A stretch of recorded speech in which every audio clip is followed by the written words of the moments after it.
புது ஆண்டின் ஒவ்வொரு நாளும் உங்களுக்கு வெற்றி, மகிழ்ச்சி மற்றும் செழிப்பு ஆகியவை கிட்டட்டும். இனிய தமிழ் புத்தாண்டு மற்றும் சித்திரை திருநாள் நல்வாழ்த்துக்கள். 40 Day Intermittent Weight Loss Challengeல 36 Day vlog தான் பார்க்க போறோம். வாங்க வீடியோக்குள்ள போலாம். அதுக்கு முன்னாடி ஃபர்ஸ்ட் நிதிஷ் அப்பாவோட வெயிட் என்ன அப்படின்றது பார்த்துடலாம் வாங்க. இன்னைக்கு வெயிட் 81.05, அதாவது 50 கிராம் காமிக்குது. கிட்டத்தட்ட 250 கிராம் குறைஞ்சிருக்காங்க. நான் ஏற்கனவே சொன்னதுதான், அந்த டயட்டை வந்து கரெக்டாக ஃபாலோ பண்ணும்போது உங்களுக்கு அப்படியே கொஞ்சம் கொஞ்சமாக படிப்படியாக குறைய ஆரம்பிச்சிடும். டயட் ப்ளஸ் எக்ஸசைஸில் உங்கள் ஃபுல் இன்ட்ரெஸ்ட்டாக காமிங்க, அது ரொம்ப ரொம்ப முக்கியம். சரி வாங்க, இன்னைக்கு நிதிஷ் அப்பாவோட ரொட்டீன் என்ன அப்படின்றது பார்த்துடலாம். நிதிஷ் அப்பா காலையில் எப்பயும் போல் 1 hour வந்து சைக்கிளிங் போனாங்க. நான் 1.5 மணி நேரம் எக்ஸசைஸ் பண்ணேன். பட் ஆனால் வீடியோ எடுத்தது தான் சரியாக கிளிப் ஆகலை, அது எரர் காமிக்குது, என்னன்னு தெரில. நிதிஷ் அப்பா அவங்க வாக்கிங்கை செம்மையாக ஃபினிஷ் பண்ணிட்டாங்க. நானும் என்னோட எக்ஸசைஸை செம்மையாக ஃபினிஷ் பண்ணிட்டேன். இன்னைக்கு சைக்கிளிங் போயிட்டு வந்து கண்டினியூவாக அவங்க எக்ஸசைஸும் பண்ண ஆரம்பிச்சு. எப்பயும் போல் ஸ்கிப்பிங் அப்படின்றது அவங்க 200 கவுண்டிங்கில் இன்னைக்கு பண்ணியிருக்காங்க. அது மாதிரி ஸ்குவாட்டு எல்லாமே எக்ஸசைஸ் வந்து ஃபுல் பாடி கூடிய எக்ஸசைஸ் வந்து 15 கவுண்டிங்கில் அவங்க ஒரு செட்டு பண்ணியிருக்காங்க.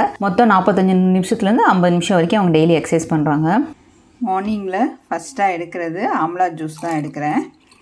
1/4 கிளாஸ்க்கு ஆம்லா ஜூஸ்னால் 3/4 கிளாஸ்க்கு நல்லா வெந்நி தனியாக எடுத்துக்கோங்க. இன்டர்மிட்டன்ட் ஃபாஸ்டிங் டைம் வந்து 8 to 4 தான். அதனால் கரெக்டாக 8 மணிக்கு தான் எடுப்பேன்.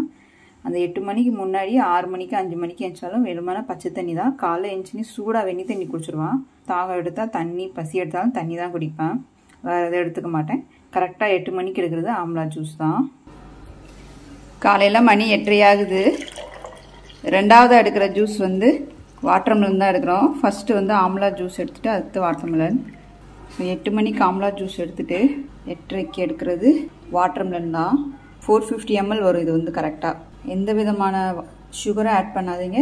வாட்டர்மெலன் தண்ணி, அவ்வளோதான். காலையில் 8:30க்கு வாட்டர்மெலன் ஜூஸ் தான் குடித்தோம். ஜூஸ் அடிக்கும் போதே கொஞ்சம் எக்ஸ்ட்ரா அடிச்சிட்டதுனால ஒரு 1/2 லிட்டர் கிட்ட உள்ளே இருந்தது. 10 மணிக்கு என்ன பண்ணோம்னா 2 பேருமே ஒரு 250 mlக்கு வந்து வாட்டர்மெலன் ஜூஸ் தான் ரெண்டாவது எடுத்து குடிச்சுக்கிட்டோம். காலையில் ஜூஸ் போடும்போதே கொஞ்சம் கூட போட்டுட்டான். மணி 12:30 ஆகுது. கிர்னி பழம் தான் இது வந்து வரி கிர்னின்னு சொல்லுவாங்க இல்லையா, வேற ரகம். நார்மல் கிர்னி இல்லாமல் சூப்பராக பழுத்திருக்கு. இது அப்படியே சாப்பிட்டாலும் சூப்பராக தான் இருக்கும். ஸோ நம்ம லிக்யூட் டயட் அப்படின்றதுனால தான் நாங்கள் வந்து ஜூஸாக போட்டு சாப்பிட்றோம். வெயில் காலம் அப்படின்னு வந்துட்டாலே எங்கள் வீட்டில் அதிகமாக ஒரு நேரத்துக்கு நாங்கள் வந்து பழங்கள் கண்டிப்பாக எடுத்துப்போம். மத்தியானம் ஒரு நேரம் மட்டும்தான் சாப்பாடு செய்வோம். காலையில் ராத்திரிக்கெலாம் வந்து மேக்ஸிமம் பழங்கள் தான் எடுத்துக்குவாங்க. இது எல்லாத்தையும் இப்போ எடுத்து மிக்சி ஜாரில் போட்டுடலாம். ஒரு பழம் ஃபுல்லாக மிக்சி ஜார் ஃபுல்லாக இருந்திருக்கு. இதில் தண்ணி ஊற்றலை, நான் வடிகட்டும் போது தண்ணி ஊற்றிக்குவேன். இப்போ நான் மிக்சி ஜாரில் நல்லா அடிச்சுட்டு வந்துடுறேன். அடிச்சுட்டு வந்தாச்சு. நீங்கள் நடுவில் இருக்க சீடு போடலை அப்படின்னு நீங்கள் அப்படியே குடிச்சிக்கலாம். நான் நடுவில் இருக்க அந்த சீடெல்லாம் போட்டுக்கனால வடிகட்டிடுவேன். பழம் நல்லா பழுத்துருக்கு, சூப்பர் பழம். பழம் அடிக்கும்போது நான் தண்ணி ஊற்றலை, அதனால் இப்போ கொஞ்சமாக மிக்சி ஜாரில் தண்ணி ஊற்றிக்கிறேன். பழம் வந்து நம்ம வாங்கும்போதே கொஞ்சம் நல்லா பழுத்த பழமாகவே வாங்கினோம் அப்படின்னா ஜூஸுக்கெலாம் கொஞ்சம் நல்லாயிருக்கும். பழ ஜூஸ் போடும்போது ரொம்ப தண்ணி ஊற்றினாலும் நல்லா இருக்காது. அந்த இனிப்பு தன்மை அந்த அளவுக்கு இருக்காது, அப்புறம் சப்பட்டின்னு இருக்கும், பிடிக்கவே பிடிக்காது. இது ரொம்ப ரொம்ப திக்காகவும் இல்லை, மீடியமாக இருக்கும். உங்களுக்கு கிர்னி பழம் குடிக்கிறதுக்கு செம்மையாக இருக்கும், வெயிலுக்கு இருக்கும். 12:30க்கு எடுக்கிறது கிர்னி பழ ஜூஸ் தான் எடுத்துக்கிறோம். ஆளுக்கு ஒவ்வொரு கிளாஸ். கரெக்டாக இது 300 ml வரும். மணி 2 ஆகுது. 2 மணிக்கு அன்னாச்சி பழம் தான் ஜூஸ் போட போகிறேன். எப்பவுமே அன்னாச்சி பழம் தோல் சீவுறதும் சரி, அது மாதிரி இது பீஸ் போடுறதும் சரி, நான் இந்த மாதிரி ஜிக்ஜாக்காக இருக்கும். இந்த கத்தி வச்சு தான் தோல் வந்து நாங்கள் சீவிக்குவோம். ஸோ இது நல்லா ஹெல்ப்ஃபுல்லாக இருக்குது. இந்த கத்தி ஒன்று தான் எல்லாத்துக்குமே யூஸ் பண்ணுவேன். பைனாப்பிள் நல்லா பழுத்து இருக்கு, வாடை செம்மையாக இருந்தது. நான் வெட்டும் போதே ஒரு ரவுண்டு பீஸ் ஒன்று சாப்பிட்டுட்டேன். அரைப்பழம் போட்டுட்டு அரைப்பழம் எடுத்து வைக்கிறது தான். மீதி வந்து நாளைக்கு காலையில் சாப்பிட்டுக்குவோம் ஸ்நாக்ஸாக. 2 பேத்துக்கு ஜூஸ் போடுறோம் அப்படின்னா இந்த ஜார் நிறையா இருந்தால் எங்கள் வீட்டில் கரெக்டாக இருக்கும். தண்ணி வந்து ஒரு 150 ml இருக்க அளவுக்கு ஊற்றிக்கோங்க. நிறையா தண்ணி வந்து நிறையா எடுக்க வேணாம், கம்மியாக எடுத்துக்கோங்க. ஜூஸ் அடிச்சுட்டு வந்துட்டேன், செமையாக இருக்குது. ஜூஸ் அடிச்சுட்டு வந்துட்டேன். பைனாப்பிள் அப்படியே இந்த மனம் பார்த்தீங்கன்னா அவ்வளோ அருமையாக இருக்குது. ஜூஸை நான் எப்பவுமே வடிகட்டிடுவேன். ஏன்னா பைனாப்பிள் வந்து ஜூஸாக போட போகிறேன் அப்படின்னு தெரிஞ்சால் தோல் வந்து நான் ரொம்ப சீவ மாட்டேன். அந்த சைடில் மஞ்சள் மஞ்சளாக இருக்கும் இல்லையா, அந்த அதெல்லாம் ரொம்ப சீவ மாட்டேன், வேஸ்ட்டாக போயிடும். வடிகட்டும் போது நம்ம சக்கையெல்லாம் எடுத்துடலாம் இல்லையா, அதனால வந்து ரொம்ப வெட்ட மாட்டேன். ஜூஸுக்கு ஒரு மாதிரி பைனாப்பிள் வெட்டுவேன். சாப்பிட்றதுக்கு வந்து நம்ம நல்லா மஞ்சளாக இருக்கிற வரைக்கும் அந்த உள்ள அந்த சைடில் அந்த பொட்டு இல்லாதபடி வெட்டிக்கணும். பட் ஜூஸ் கப்பெல்லாம் இல்லை, அந்த பொட்டு இருந்தாலும் பிரச்சனை இல்லை, நான் வாட்டுக்கு ஜூஸ் போட்டுருவேன். பைனாப்பிள் ஜூஸ் ரெடி ஆயிடுச்சு. எப்பயுமே ஜூஸில் எந்த விதமான சுகருமே ஆட் பண்ணாதீங்க, செம்மையாக இருக்கும். நல்ல பழம் அப்படின்னா சூப்பராக இருக்கும் பைனாப்பிள். சூப்பரான பைனாப்பிள் ஜூஸ் ரெடி ஆயிடுச்சு. 2 மணிக்கு எடுக்கிறோம். நானும் நிதிஷ் அப்பாவும் ஆளுக்கு ஒரு கிளாஸ் எடுத்துக்கிறோம். ஸோ பைனாப்பிள் வந்து சூடுதானக்கா, இந்த வெயிலில் எடுக்கலாமா அப்படின்னு கேட்டால், டெய்லியெலாம் எடுக்க வேணாம், வாரத்தில் ஒரு நாள் அந்த மாதிரி எடுத்துக்கலாம். இப்போ ஒரு பழம் எடுத்தோம்னா நாங்கள் வாரத்தில் 2 நாள் யூஸ் பண்ணிக்குவோம்.